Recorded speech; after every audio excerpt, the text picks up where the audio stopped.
8 de marzo y continuamos haciendo podría decir especial de semáforo, pero la verdad quienes escuchan Radio Universidad de Chile todos los días saben que los temas vinculados con el feminismo y la lucha por la equidad es algo que nos convoca todos los días, derechamente. Puede revisar, si usted quiere, el historial de este programa y se va a dar cuenta que el feminismo es algo que nos cruza porque creemos que las inequidades contra las mujeres son inequidades contra el sujeto humano, finalmente, ¿no?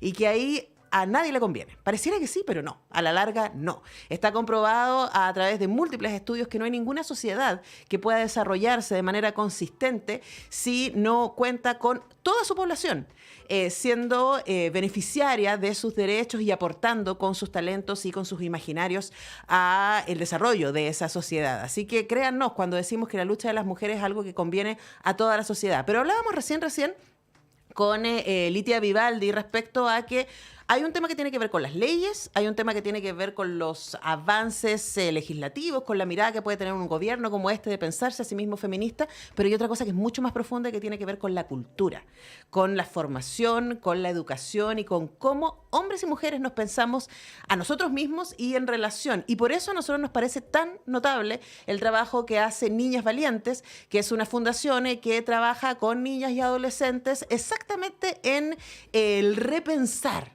su destino, posibilidades y capacidades. Y para conversar al respecto, estamos con la directora de la Fundación Niñas Valientes, Carla Lübedich. ¿Cómo estás, Carla? Bienvenida.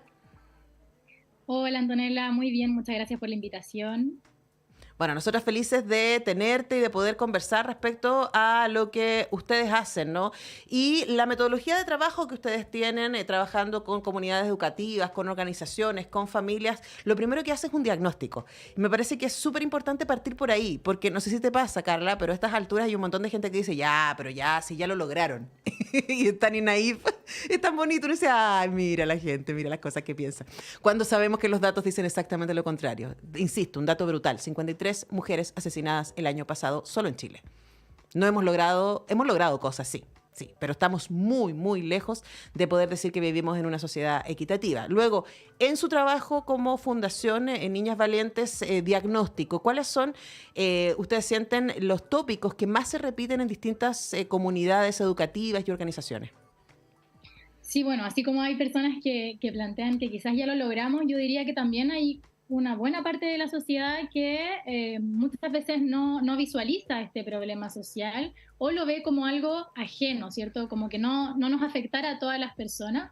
Y eso es lo que desde Niñas Valientes planteamos, que hoy día las distintas brechas de género particularmente nos afectan a las mujeres, pero como bien decías tú también, es un problema a nivel de sociedad. Y desde ahí las comunidades educativas son un actor fundamental, por un lado, porque muchas veces estas brechas de género se reproducen en las mismas comunidades educativas, pero al mismo tiempo nosotras reconocemos el potencial transformador que tiene el sistema educativo, las escuelas, finalmente todas las instituciones que están a cargo de los procesos de formación y de socialización de las personas, porque desde ahí podemos potenciar y profundizar el pensamiento crítico, plantear nuevas formas de vincularnos, reconocer también y visibilizar estas desigualdades y estas brechas de género. De los tópicos que principalmente trabajamos en las comunidades educativas, vemos mucha diversidad respecto a diferentes problemas que finalmente si los miramos desde la perspectiva de género nos damos cuenta de que tienen también un común denominador, ¿ya? Que tienen que ver justamente con percibir que hoy día hombres y mujeres tenemos lugares o roles diferentes en la sociedad y tratamos de empujar justamente una visión que transforme esa realidad. Entonces, tenemos situaciones de violencia escolar, de bullying, problemas de salud mental, dificultades de trabajo a nivel de comunidad educativa, brechas en la participación también de niños, niñas y adolescentes en función de el género con el cual se identifican. Y desde ahí la invitación que nosotras hacemos es a mirar estas problemáticas con los lentes violeta, que es lo que nosotras planteamos, que en el fondo es mirarlo desde el enfoque de género y reconocer que muchas de estas dificultades o de estos desafíos tienen un componente asociado a las brechas de género súper importante. Claro, y ahí de nuevo volvemos al tema de la subjetividad, ¿no? Porque ustedes hacen ese diagnóstico y luego lo que hacen es intervenir y trabajar con estas comunidades, pero sobre todo con ¿Cómo se piensan? Y aquí te lo comparto, Carla, porque yo publiqué un libro sobre cineastas, mujeres en Chile, y sobre su ejercicio. Y una cosa que a mí me entusiasmó mucho en las conversaciones que tuve con todas estas cineastas que entrevisté en el libro, tiene que ver con, yo les preguntaba, bueno, ¿cómo llegaste a trabajar en un mundo tan masculino como es el cine? Y una cosa que repitieron mis entrevistadas una y otra vez es como nadie me dijo que no podía. A mí me criaron como persona, no como mujer. Era una frase que aparecía una y otra vez, ¿no? Y es súper interesante pensar en eso, ¿no? Que finalmente los límites respecto a nuestro propio destino están conformados por los discursos que escuchamos desde pequeñas. A nosotras nos dicen, esto puedes hacer y esto no. Cuando una niña se crea en una familia en donde ve que al hermano le sirven el plato más grande, donde ve que el hermano puede salir a jugar y ella tiene que quedarse a hacer labores domésticas, donde ve que al hermano le dan permiso y a ella no, aparece una y otra vez esta idea de la diferencia, y esta diferencia va a tener un efecto en la manera en que esa persona luego se va a desenvolver en el mundo. Hablemos un poco de esa intervención que ustedes hacen. Exactamente, ahí tocas un punto súper relevante porque muchas veces hablamos de las consecuencias que tienen las brechas y las desigualdades de género, sobre todo en el mundo adulto, la diferencia de la participación de las mujeres en determinados ámbitos, en determinadas profesiones, en determinadas trayectorias de vida, pero no hacemos este puente o este link entre que esto comienza a edades muy, muy tempranas, básicamente desde que nacemos, ¿ya? O sea, es importante hacer ese recorrido, esa reflexión de que esto no es un problema que ocurra o que se manifieste solamente en la adultez y que podamos resolver solamente en la adultez. De hecho, la Fundación nace bajo esa reflexión de lo importante que es comenzar a abordar finalmente esta problemática desde los primeros años de vida. ¿Por qué? Porque a los 4 o 5 años sabemos que ya los estereotipos de género se instalan, ¿ya? En términos psicológicos, sociales, relacionales. Es decir, a esa edad ya vamos construyendo determinadas formas de ser, de vernos, de relacionarnos, de imaginarnos nuestras posibilidades, y eso va limitando, ¿cierto?, diferentes oportunidades de desarrollo, elecciones en las trayectorias de vida, y sabemos, por ejemplo, que ya a los 6 años, o sea, muy, muy tempranamente, las niñas se perciben como menos inteligentes que sus pares masculinos, sobre todo en los ámbitos que tienen que ver con las ciencias, con las matemáticas, y empiezan a restarse de determinados espacios, de determinados desafíos, conocimientos, etc. Entonces, ahí ya estamos generando esa diferencia y esto se da en múltiples ámbitos de la vida. Quizás hoy día visibilizamos más aquellos que en términos profesionales, ¿cierto?, vemos una desigualdad más gráfica, pero sabemos que se da en las elecciones laborales, en las trayectorias de vida, en las decisiones familiares, etc. Entonces, nosotras trabajamos justamente en las intervenciones para visibilizar la importancia de comenzar desde edades tempranas, pero sobre todo de ir educándonos como contextos de socialización y formación de la niñez para promover un desarrollo libre y pleno y que no esté limitado por los estereotipos de género. Conversamos con Carla Lubetich, directora ejecutiva de la Fundación Niñas Valientes, que trabaja en procesos de diagnóstico, intervención y acompañamiento con distintas entidades educativas, comunidades, organizaciones. Y uno pensaría, Carla, me quiero detener en eso, ¿no? Que tú decías que ya a los 6 años está mostrado, ¿cierto?, que las niñas empiezan a autopercibirse como menos hábiles en ciertas áreas. Uno piensa también en esa misma edad, las niñas empiezan a tener problemas con su cuerpo. No conciencia de su cuerpo, conciencia de su cuerpo lo tienen desde muy tempranamente. De hecho, los niños mucho más que los adultos, ¿no? Pero empiezan a decir, o sea, a los 6 años las niñas ya empiezan a considerarse gordas, cosa que a mí me parece que es de un alucine total. Entonces uno dice, bueno, ¿de dónde vienen esos mensajes para que a los 6 años las niñas empiecen a medirse con estos estándares tan brutales? Sí, ahí a propósito de restarse determinados ámbitos, justamente tiene que ver con la baja autoconfianza que vamos desarrollando a lo largo de nuestro proceso de desarrollo, de finalmente sentir que no tenemos las capacidades suficientes, las capacidades necesarias. De ahí viene también este clásico que se ha ido visibilizando un poco más el último tiempo, del síndrome de la impostora, ¿cierto? De sentir que no merecemos estar donde estamos, que yo creo que es algo que a todas las mujeres de alguna manera nos afecta a lo largo de nuestras vidas.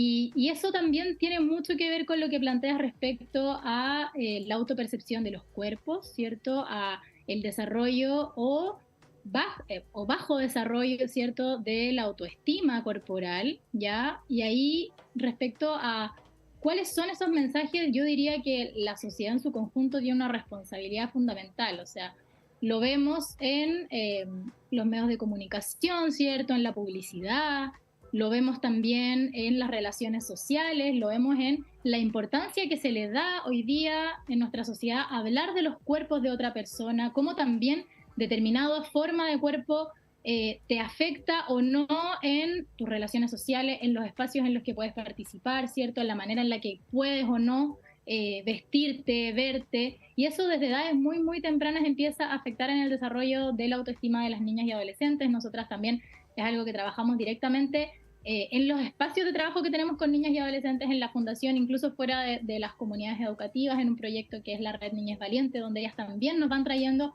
de esas experiencias y al mismo tiempo no solamente problemas, sino que propuestas súper interesantes de cómo ir trabajando estas temáticas, cómo ir abordándolas. El auge también, que creo que es algo que ha agudizado este tema de las redes sociales. Ya vemos hoy día, por ejemplo, el rol de influencer, que nos van mostrando su vida, pero que de alguna manera también van instalando nuevos estándares que tienen mucho que ver también con la valoración de los cuerpos, ciertos ideales de belleza, que finalmente son mensajes que se van instalando desde muy, muy pequeñas, algunos de manera más explícita y otros de manera más implícita. O sea, muchas veces dentro, por ejemplo, de los contextos familiares, madres, padres, también opinan sobre los cuerpos, hermanas, hermanos, y empieza también a generarse una sensación de que haya una validación específica en relación a una forma de verse, a una forma de hablar, a una forma de comportarnos, y eso va de alguna manera también moldeando el desarrollo que van teniendo hoy día niñas y adolescentes. Claro, y eso es interesante porque yo siento que pasa hoy día con niñas y adolescentes que al mismo tiempo que tienen todo este auge y este material que no existía cuando nosotros éramos chicas, yo soy más vieja que tú, Carla, pero de todas maneras no estaba ahí disponible tener la cantidad tremenda de libros, de literatura, de material, de películas que tenemos hoy día para inspirar a niñas, adolescentes y mujeres. Al mismo tiempo que tienen eso, tienen este auge, como tú dices, de las redes sociales, de ciertos tipos de músicas que van asociados con cierto tipo de cuerpos y de estéticas y de belleza que se toman como medida, ¿no? Y que, por supuesto, tienen un efecto en los límites. Yo creo que esa cuestión es muy importante. Hay estudios que demuestran la cantidad de cosas que las mujeres dejamos de hacer por sentirnos gordas. Así de simple. O sea, desde ponernos traje de baño hasta como bailar o participar de un evento. O sea, es así de brutal los límites que estos mandatos sobre el cuerpo, en este caso, ponen a la vida de las mujeres. Y quería preguntarte también, para cerrar, respecto a las resistencias, ¿no? Porque uno podría pensar, niñas en etapa formativa son, como tú dices, más disponibles para el diálogo, más disponibles para proponer ella misma soluciones, más disponibles para mirar críticamente su entorno, pero ustedes también trabajan con adultos y adultas. Y quería preguntarte cuáles son los mayores desafíos en ese sentido.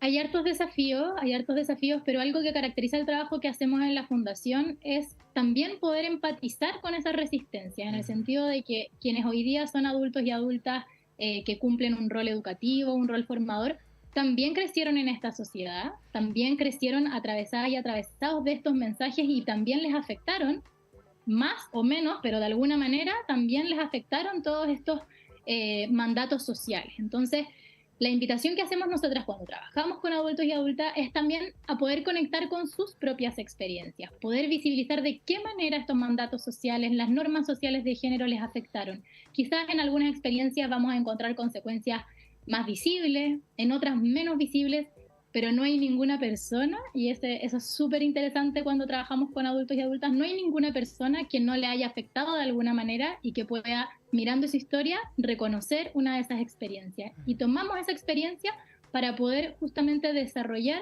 una nueva forma de ver la sociedad, de ver estos temas y de abordarlos también con niños y niñas para que no sufran algunas de estas consecuencias que a muchos y muchas de ellas les tocó vivir también. Entonces, creemos que ahí el diálogo, la educación también del mundo adulto que está cuidando, que está formando, es sumamente importante. No se trata de imponer una forma, porque justamente lo que estamos tratando de promover en la niñez y la adolescencia es el desarrollo del pensamiento crítico. Entonces también necesitamos que el mundo adulto haga esa invitación desde una mirada crítica, y para eso muchas veces es necesario recorrer un camino un poco más largo en función de cuáles fueron sus propias vivencias, sus propias experiencias y al mismo tiempo, obviamente, siempre ofrecer información, educación que les permita ampliar las miradas y ofrecer también otras oportunidades para la niñez y la adolescencia. Bueno, me encanta, Carla, que hayas terminado con esa reflexión, porque es algo que constantemente, yo creo que es uno de los grandes desafíos del feminismo contemporáneo, es no enojarse. No enojarse con el tío del asado que dice comentarios desubicados. No enojarse con ese compañero de trabajo que se pasa la raya. Por supuesto, hay protocolos, hay lógicas, estamos trabajando en eso, pero también entender lo que tú dices, ¿no? Que cada persona está cruzada por una historia social, familiar, cultural, que hace que vea el mundo desde donde lo ve. Y yo entiendo, yo sé, con mis amigas me pasa mucho que me dicen, pero yo estoy cansada de estar entrenando en feminismo a la gente todo el tiempo. Bueno, usted haga lo que pueda con lo que tenga, ¿no? Sería desde acá nuestra recomendación. Pero claro, la empatía también en el ejercicio de pensar que estamos en el corazón de una transformación social profunda. Estamos tratando de cambiar lógicas sociales de vivir en comunidad que llevan 4.000 años, por lo menos. Entonces, y recordar que no siempre ha sido así, no en todas las culturas ha sido así, no somos naturalmente patriarcales, somos culturalmente patriarcales y eso sí se puede transformar, pero con muchísimo trabajo como el que hace la Fundación Niñas Valientes y por eso nos alegramos mucho, Carla, de este tiempo contigo. Carla Lubetich, directora ejecutiva de Niñas Valientes, ha conversado con esta mañana con nosotros acá en el Semáforo. Gracias, Carla. Muchas gracias, que estén bien. Un abrazo. Y cerramos con Carla el programa de hoy. Por supuesto, Radio Universidad de Chile va a seguir acompañándoles durante todo el día, informándoles de las distintas actividades en esta conmemoración del 8M. Nosotros volvemos mañana a las 10 con un nuevo semáforo donde vamos a seguir hablando de temas vinculados